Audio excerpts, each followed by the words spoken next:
السلام علیکم ورحمۃ اللہ وبرکاتہ نحمدہ ونصلی علی رسولہ الکریم اما بعد فاعوذ باللہ من الشیطان الرجیم بسم اللہ الرحمن الرحیم۔ دوستو، آپ سب کو ربیع الاول کا چاند مبارک۔ دوستو، جیسا کہ آپ جانتے ہیں، اس میں آپ کے اور ہمارے اور ساری کائنات کے آقا محمد مصطفیٰ صلی اللہ تعالی علیہ وسلم کی ولادت باکمال ہوئی۔ یہ وہی بابرکت مہینہ ہے جس میں اللہ نے اپنے محبوب کو تمام عالموں کے لیے رحمت بنا کر بھیجا۔ اللہ رب العزت نے ویسے تو ہمیں بہت سی نعمتوں سے نوازا اور کبھی احسان نہیں جتلایا، پر جب اس نے اپنے محبوب کو اس دنیا میں مبعوث کرنے کا ارادہ کیا تو یہ بتلا دیا کہ اے لوگو، میں تم پہ احسان کر رہا ہوں کہ اپنا محبوب تمہارے بیچ بھیج رہا ہوں۔ تو آئیے آج ہم آپ کو اللہ کے اسی محبوب بندے، محبوب خاص کی جس کی وجہ سے اللہ نے یہ کائنات بنائی، کی ولادت کے بارے میں بتاتے ہیں۔ 12 ربیع الاول یہ وہ دن ہے جب اللہ کی تمام مخلوق، شجر حجر، چرند پرند، جن و بشر، ملائکہ، حورے، تمام اللہ کی مخلوق خوشیاں منا رہی تھی کہ خاتم الانبیاء حضور احمد مصطفیٰ محمد مصطفیٰ صلی اللہ تعالی علیہ وسلم اب اس زمین پر جلوہ افروز ہونے والے ہیں۔ ہمارے پیارے نبی صلی اللہ تعالی علیہ وسلم تقریباً 1450 سال پہلے مکہ معظمہ میں پیدا ہوئے۔ 12 ربیع الاول کا دن اور صبح صادق کا وقت تھا۔ آپ صلی اللہ تعالی علیہ وسلم کے والد کا نام عبداللہ اور والدہ کا نام آمینہ بی بی تھا۔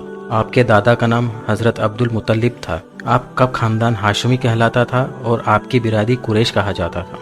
جب آپ پیدا ہوئے تو آپ کے دادا نے آپ کا نام محمد رکھا اور آپ کی والدہ نے آپ کا نام احمد رکھا۔ آپ کی برکتیں اور کرامتیں آپ کی پیدائش سے پہلے ہی ظاہر ہونے لگ گئی تھی۔ آپ کی شان دیکھیے۔ حضرت آمینہ کہتی ہے، پہلا مہینہ گزرا، دوسرا گزرا، تیسرا گزرا، حتیٰ کہ چوتھا اور پانچواں مہینہ گزرا۔ جیسے جیسے دن گزرتے رہے ویسے ویسے میری قسمت کے تالے کھلتے رہے۔ جیسے جیسے دن گزرتے رہے ویسے ویسے کوئی نہ کوئی نبی آتے رہے اور مجھے مبارکباد دیتے رہے۔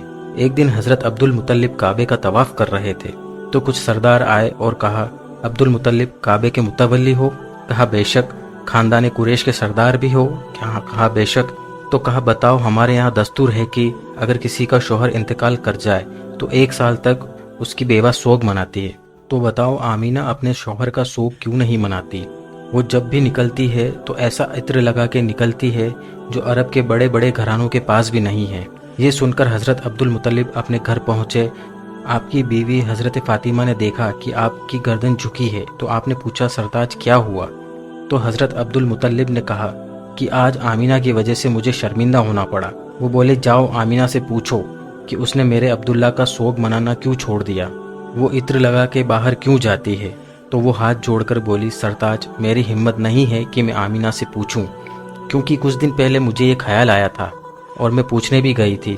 ابھی میں نے صرف لفظ آمینہ ہی کہا تھا کہ میں نے دیکھا کہ ایک نور آمینہ کی پیشانی سے نکلا اور میری پیشانی سے ٹکرایا اور میں بے ہوش ہو گئی۔ مجھ میں اب اتنی ہمت نہیں کہ میں پوچھوں۔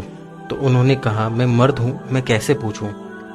ہم ساتھ چلتے ہیں اور پوچھتے ہیں۔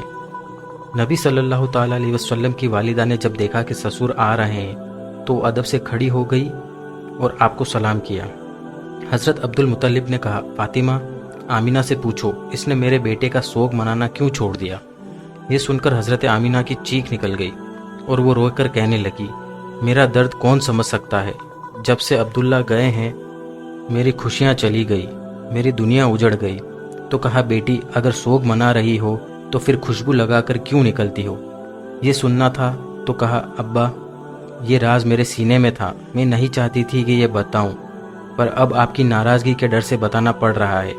میں نے کوئی خوشبو نہیں لگائی ہے، آپ کے بیٹے کا سوگ منانا نہیں چھوڑا ہے۔ تو وہ بولے، پھر یہ خوشبو کیسے آ رہی ہے؟ تو حضرت آمینہ نے بولا، ابا جی جب سے آپ کے بیٹے کی امانت میرے شکم میں آئی ہے تب سے میں جہاں جاتی ہوں گلیاں مہک جایا کرتی ہیں۔ جب یہ بات سنی تو حضرت عبد المطلب کا کلیجہ ٹھنڈا ہو گیا اور کہا، بیٹی میری دعا قبول ہو گئی۔ آپ نے پوچھا، کون سی دعا؟ تو کہا، میں نے کعبے کا غلاف پکڑ کے جس بچے کے لیے دعا مانگی تھی یہ وہی بچہ ہے۔ حضرت آمینہ نے اور بتایا کہ جس دوپٹے سے وہ اپنے سر کا پسینہ صاف کرتی ہے وہ بھی مہک جایا کرتا ہے۔ حضرت عبد المطلب مسکرا رہے تھے اور حضرت آمینہ کہہ رہی تھی، ابا جی ابھی اور بھی ہے۔ جب آپ مہمانوں کے لیے گھر سے پانی لے جاتے ہیں اور ہمارے لیے پانی نہیں ہوتا ہے تو میں ایک ہاتھ میں برتن اور شکم میں اپنے